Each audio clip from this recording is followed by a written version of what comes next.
Music for global change. Creating music that inspires the world. Welcome to the Music for Global Change broadcast.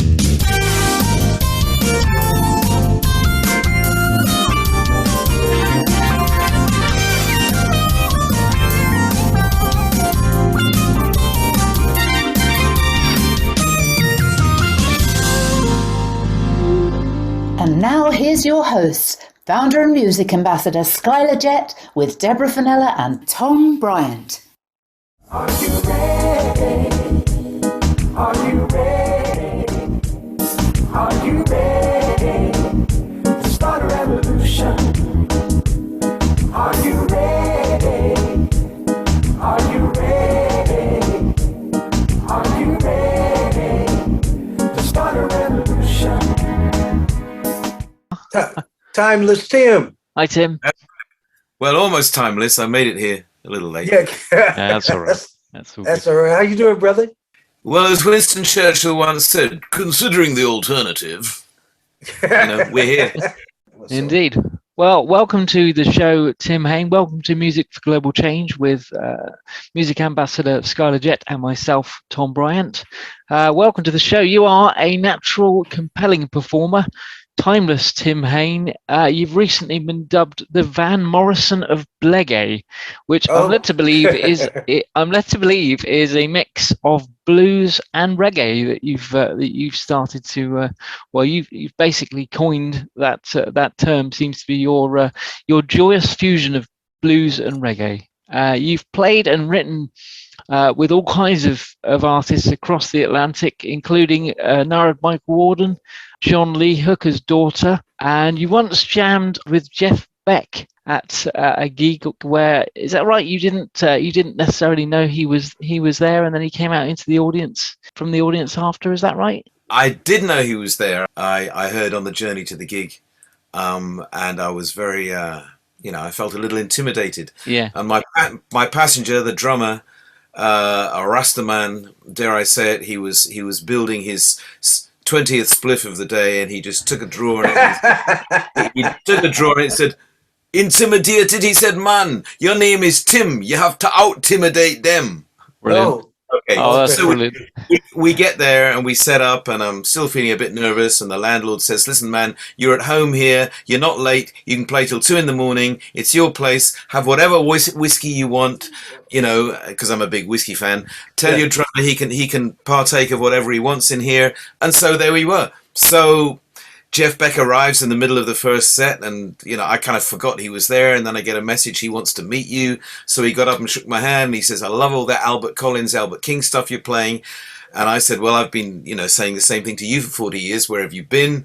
And we had a lovely chat, and I invited him to play. He said, "No, man, I've been playing all day, and it's the expectation." But when the second set started, I walked into the crowd because I had one of those radio things. He took one look at my guitar. He was sitting there and he said, "That looks nice." So I just put it in his lap and he started playing it. Then he handed it back to me and said, "Your turn." So I started playing for him, and we were passing my guitar back and forth. And it ended up, he was sitting and I still had it around my neck. So it ended up with him actually playing the bottom 4 strings down at the bottom of the guitar and me playing the top 2 up here. We were just like 2 little kids. It was brilliant. Yeah. And then I'm playing this tribute to John Lee Hooker, and I look up and he's sitting there just 10 feet away with a chair, just a big smile on his face, loving it, So that was a really beautiful moment. It didn't feel like meeting your hero. It just felt like meeting another guy who's passionate about music. Yeah. Right. Fantastic. Right. Wow, man. What we do here is social conscious talk, right? Sure. Who are some of your favorite social conscious artists? God, that's the first name that springs to mind is Stevie Wonder, closely followed by Marvin Gaye, closely followed by Bob Marley, all of whom have written. I was just singing it the other day, walking down the street. Good morning or evening, friends. Yeah. Love's in need of love. So and in a way, anyone who goes into any hall anywhere singing about anything, but brings joy to the people in that hall. There you go. Yeah. Is bringing is bringing people together, so, and you're doing a pretty good job yourself, Skyler, I have to say. We got together, before we'd even met each other, we were writing a song online, That's right. And then you introduced me to Annie, she calls herself now. and Oh yeah. Nikisha. We recently just did a song for a movie together called Toxified about GMOs and 5G, right? It's wonderful what you can do with the lyrical content. You can expose, or you can bring things to light, and it could be any kind of instrumentation. You know what I mean? That's the cool thing. So we're about bringing this platform where we have radio shows and record companies hiring people that do social conscious music, and then parlay into festivals, right? Right. Regarding my song, somebody on a similar chat show yesterday mentioned a song I haven't listened to yet, but I imagine it's well worth listening to. You might know it, by Bon Jovi, called "Do What You Can."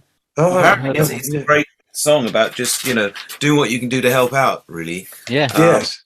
And of course, going back to socially conscious music and messages, I suppose really I got to take it back to the Beatles and "All You Need Is Love." Yeah, that's right. That's right. Some record. Yeah. But it's also about positive music, isn't it, Skyler? Our thing is kind of positive message. Anybody can write kind of negative music and kind of be down on things, but it's a whole different ball game to actually spin it and say, do you know what? Yes, there's negative things going on, but out of the negative, you can also bring positive thoughts and healing. Yeah, we're not looking for the political side of it. It's about healing and educating and solving problems, right? And so it's all, the positive side, man. We got to spread that like crazy, especially now. Yeah.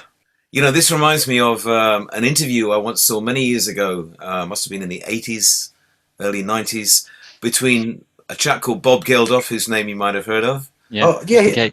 And he was on some music talk show with a guy called Brinsley Russ, the guy who fronted the band Aswad. Anyone come across Aswad? Yeah. Yeah, great reggae band. And they were having this discussion, and Bob Geldof happened to say, of course, when you get a politically inclined writer like Bob Marley, and instantly Brinsley went, no. He said, Bob didn't write political songs, he wrote songs about life. But if it happened to have a political undertone, so be it. And I felt that was a really clear distinction. Yeah, that's true. Distinction. Because that's the way I see it these days. It's like politics, or as Peter Tosh called it, politricks. Yeah. As I evolved it to folly tricks. It's like a wall that stands between human beings, humanity, and our possibility and our aspiration. It's just a wall that stands between that. It's trying to spoil it. It's crazy stuff. And it's like most of the issues that people might call political are not really. It's just about life. It's just about human beings coming together, Yeah, I love your sound, man. I've always loved your sound. And you write some kind of social conscious, other than the stuff that I wrote with you, Yeah, I'm not really conscious of it, just come from the heart. I don't know if you've had a chance to see the video, the song for Ukraine. Yeah. Okay. Yeah, it's very powerful. Yeah. And really, I'm just telling a story, and I'm not trying to say we should do this or we should do that. I'm just telling the story and let people feel for themselves. And as a result, well, hey, I put it up, I think, on Friday, entirely from news clips on my iPhone. I made this video and I put it up on what I call a Just Giving page, where you can direct it to, in this case, I think it's UN for the Ukrainian refugees. They can watch the video at the top and then press the donate button. We've raised just over 500 quid since just Friday. Wow, that's cool. Just in a few days. That's fantastic. Yeah. What we'll do is put a link to that in the description of the YouTube video, so people can go there and hopefully take a look and contribute as well. And it was amazing what happened in the making of it, because it's a story. I wrote the song moved by this girl's story, more or less wrote the song verbatim. And I previewed the song on an old gut string nylon guitar, which I call my couch guitar. It's just there on the couch. Right. Thing. And I played it on this guitar 3 weeks ago, I think it was, at a whiskey tasting and auction in London, which was in aid of Ukrainian refugees, because we have a friend in the drinks industry who has a house in Poland right near the Ukrainian border. He's got an old Tesco store. He's friends with the local mayor. And this guy, Marcin is his name, has been filling his old Tesco with food and medication for refugees, and has taken in 3 himself. So week before we'd done one, a whiskey auction, and it raised 25 grand one night. Wow. Okay. That's Okay. amazing. This one I sang at raised 28 grand. So all money to this one guy. And that's when I got the idea. And when I produced this song, I tried to keep that vibe of just me and this old acoustic guitar. I recorded it on this rough old guitar, and it's central to the mix. And then one thing led to another, and the song was then mixed for free by the great, wonderful Chris Kimsey, who produced 7 albums for the Rolling Stones. Oh, and, wow. and Peter Tosh and Jimmy Cliff, he produced them as well. That's amazing. Yeah. He did it for nothing, and so it's amazing what happens when you get a positive idea and you just when you give, it. man. That's it. You had your guitar right there. Can you play the hook for us? it's on my couch in the house. I've got another one. I can play the hook. Go on, grab the other one. Go for it. Okay. This Maybe is I should what play you a verse and a hook so you get the context. Go for it. Okay. Yeah. What was weird, I went on Facebook and there was a friend of mine who lives in America who is from Ukraine, and she had this beautiful melody from a Ukrainian melody, and I went, my God, that's in the same key as my song. Oh, So wow. I use it now as the intro and solo. It goes like, the melody goes...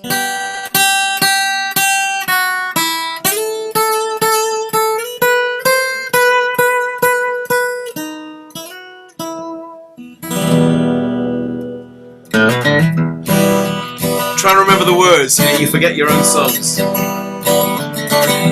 Half of me is in Kiev,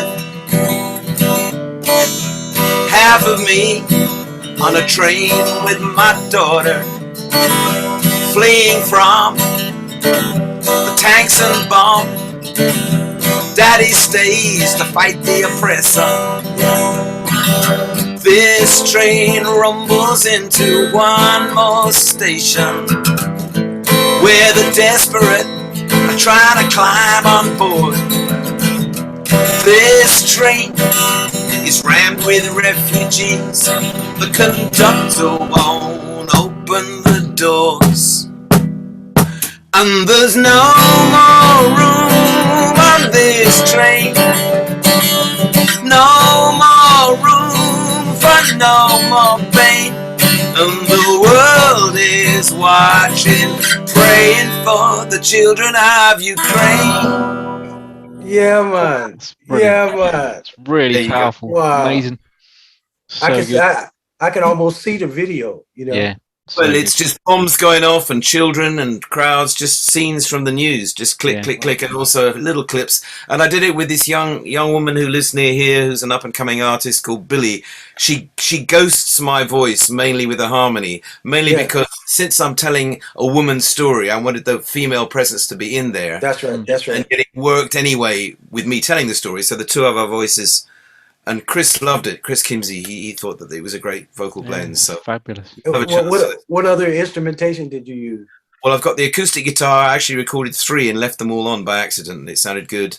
Yeah. I play a bass guitar on it. A friend of mine played a very simple drum pattern, and then I'm playing some slide guitar, electric, playing that melody.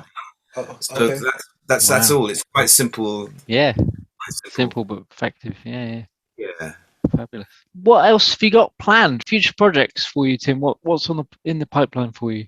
Well, I'm working on an album called Tales of Timeless Tim Volume 1 Bone Age. Bone Age is the title track, and that's a song I wrote about the conversation I had with my doctor when this guy I'd never even met, who told me I had an aggressive tumor on my prostate, Right. which I then had to have removed, radiotherapy and everything. So Bone Age is basically, talk about turning things around. I mean, John Lee Hooker says the blues is a healer, and I know why, because sometimes you hear a sad song, but when it's sung with a smile on your face, you realize, hey, I'm not alone anymore, so I feel better. So here's me singing a song about cancer that is fun. And I'm singing, it's my bone age. He's telling me I'm getting old. But I've been told you're only as old as your soul. That's right. Wow. So Yeah. I'm getting a little message of positivity in there. Definitely. So that's what I'm working on. And Chris has mixed that track. He's going to mix a few more, I hope. Yeah, I'm also working on a song, working on a bunch of songs to go along with my book, the photographic book of my career that began in my childhood of photographing racing cars and hanging out with all my heroes like Stirling Moss. And the book was nominated for the Telegraph Illustrated Sportsbook of the Year in 2020. So I'm setting those songs to music. Today happens to be the 2nd anniversary of Stirling Moss's death. He became a very dear friend, and I've just posted today a video I did called Who Do You Think You Are, which is because all the police used to say when they stopped him, or they stopped people for speeding in the 60s, who do you think you are, Stirling Moss? Right. So I wrote a song with that. I wrote a song with that title, and I got to say, one day they stopped this chap and they said, who do you think you are, Stirling Moss? And the chap said, as a matter of fact, old boy, yes. I am. Wow. That's another thing I'm working on.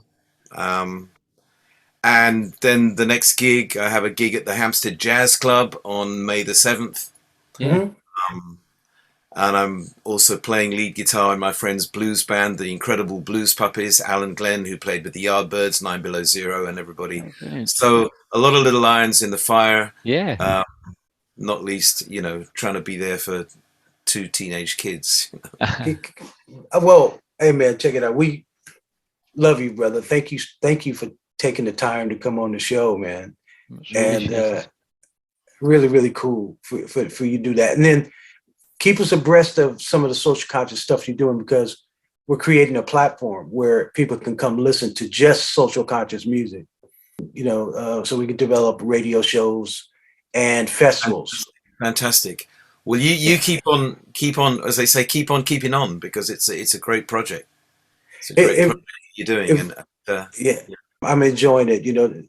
Tom and I and Deborah, we're just reaching out to all kind of amazing people that write social conscious music and have these conversations like that. And Sure. Here you are picking up a guitar like that and show us what you're doing for the country of Ukraine. Lovely. It's really, really cool, man. It's touching. It's nice.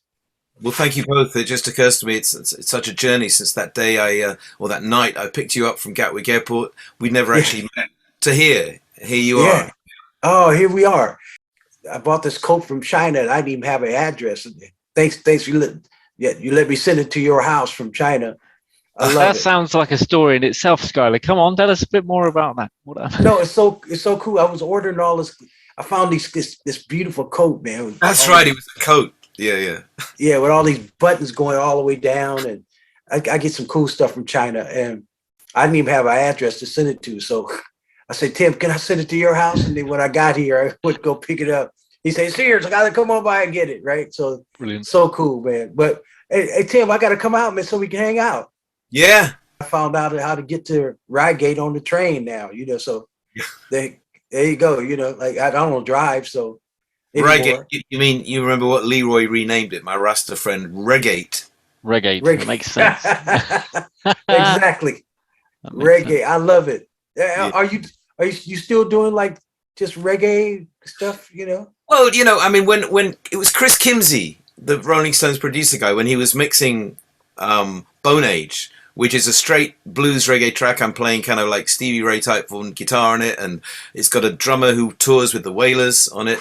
And he said, "Man, you are the Van Morrison of Blegay," meaning he likes the songs. And so, I don't. If I write a song, I don't like it to be limited to any style, but blues and reggae is my default, my groove. So there's going to be some of that in there, Brilliant. Great. Let me know when you're doing another gig on the reggae tip so I can come out.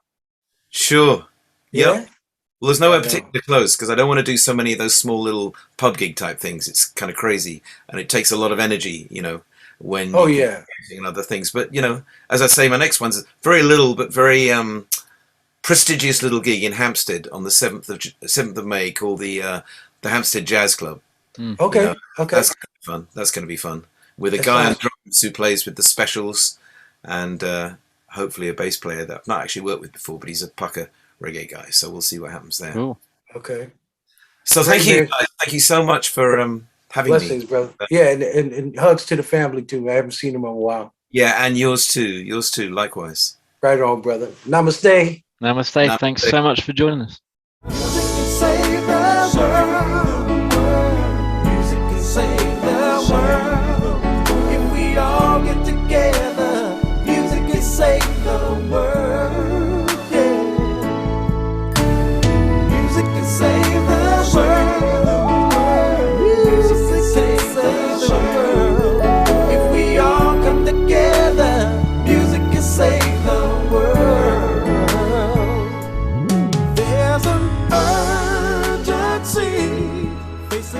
humanity.